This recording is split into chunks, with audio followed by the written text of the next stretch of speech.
হাওড়ার উনসানিতে ধুমধুমার পরিস্থিতি। বিজেপি ও তৃণমূলের হাতাহাতি বচসার পরিস্থিতি নিয়ন্ত্রণে আনতে এলাকায় পুলিশ মোতায়েন করা হয়েছে। ঘটনাস্থলে তৃণমূল প্রার্থী প্রসূন ব্যানার্জি।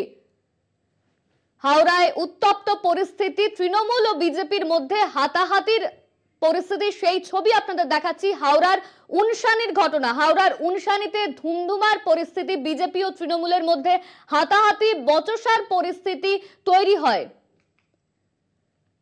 এলাকায় পুলিশ মোতায়েন করা হয়েছে আর তারপর এই ঘটনাকে নিয়ন্ত্রণে আনা হয়েছে। ঘটনাস্থলে তৃণমূল প্রার্থী প্রসূন ব্যানার্জি,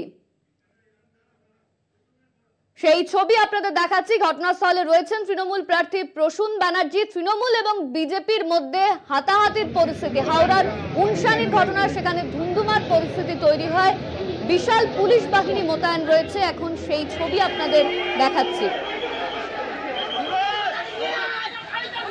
এই নিয়ে আমরা বিস্তারিত জানবো। আমাদের সঙ্গে রয়েছেন আমাদের প্রতিনিধি জগন্নাথ সামন্ত। জগন্নাথ, তৃণমূল বিজেপির মধ্যে বচসা সৃষ্টি হয়, হাওড়ার ঘটনা ঠিক কি ঘটেছিল?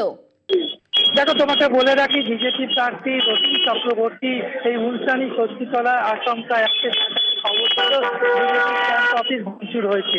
সেই ক্যাম্প অফিস ভাঙচুর দেখতে এসে দেখা যাচ্ছে যেটি উলসানি ষষ্ঠীতলা প্রাথমিক বিদ্যালয়, যেখানে ভোট গ্রহণ হচ্ছিল, তার আশেপাশে সমস্ত মানুষজন, অর্থাৎ সাধারণ মানুষ থেকে শুরু করে এখানে তৃণমূল কর্মীরাও রয়েছে, তাদের ওপর কেন্দ্রীয় বাহিনী লাঠিচার্জ করে, বেধড়ক মারধর করে, ঘর থেকে বের করে মারধর করার অভিযোগ আছে এবং বেশ কয়েকজন তৃণমূল কর্মীর মাথাও ফাটিয়ে দেওয়া হয়েছে।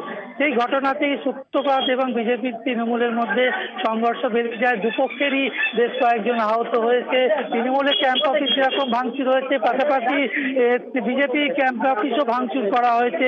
দুপক্ষের অভিযোগ আসতে হবে। ঘটনাস্থলে রতিন চক্রবর্তী চলে যাবার পর এই মুহূর্তে প্রসূন বন্দ্যোপাধ্যায় এই জায়গায় এসে পরিস্থিতি খতিয়ে দেখছে। এলাকা বিশাল পুলিশ বাহিনী, কেন্দ্রীয় বাহিনী, র্যাব নামানো হয়েছে। একবারে উত্তপ্ত পরিস্থিতি। এই ঘটনাকে কেন্দ্র করে তৃণমূল প্রার্থী প্রসূন ব্যানার্জি তিনি কি কিছু বলেছেন? দেখো, প্রসূন বন্দ্যোপাধ্যায় একটাই বলছিল যে শান্তিপূর্ণভাবে ভোট হচ্ছিল, কেন এই অনুষ্ঠানিতে এই জায়গায় রতিন চক্রবর্তী এসে উত্তপ্ত করলো এবং কেন্দ্রীয় বাহিনী দিয়ে ভাঙচুর করার চেষ্টা করলো, ঘরে ঢুকে মারধর করলো ও পরিস্থিতি উত্তপ্ত করে দেওয়ার জন্য এই ঘটনা ঘটেছে। তবে এলাকা একেবারেই থমথমে রয়েছে। বিশাল জানো ইট বৃষ্টি হয়েছে, কয়েকজন আহত হয়েছে দুপক্ষে এবং প্রসূন বন্দ্যোপাধ্যায় এখনো বাড়ি বাড়ি গিয়ে তাদের দেখছে এবং যে স্কুলের সূত্রপাত হয়েছিল ঘটনা, সেই স্কুলেও পরিদর্শন করলেন। তবে এলাকায় প্রচুর পুলিশ মোতায়েন করা হয়েছে, র্যাব, কেন্দ্রীয় বাহিনী রাখা হয়েছে।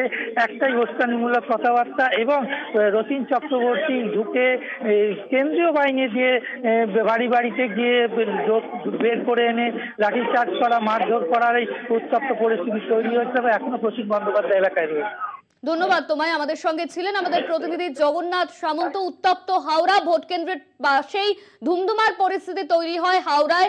অন্যদিকে তৃণমূল প্রার্থী প্রসূন ব্যানার্জি তিনি বলছেন কেন্দ্রীয় বাহিনী তারা ঘরে ঢুকে সাধারণ মানুষকে মারধর করতে শুরু করে আর তারপরই বিজেপি তৃণমূলের মধ্যে হাতাহাতি ও বচসার পরিস্থিতি তৈরি হয়। এই মুহূর্তে তৃণমূল প্রার্থী প্রসূন ব্যানার্জি তিনি ঘটনাস্থলেই রয়েছেন।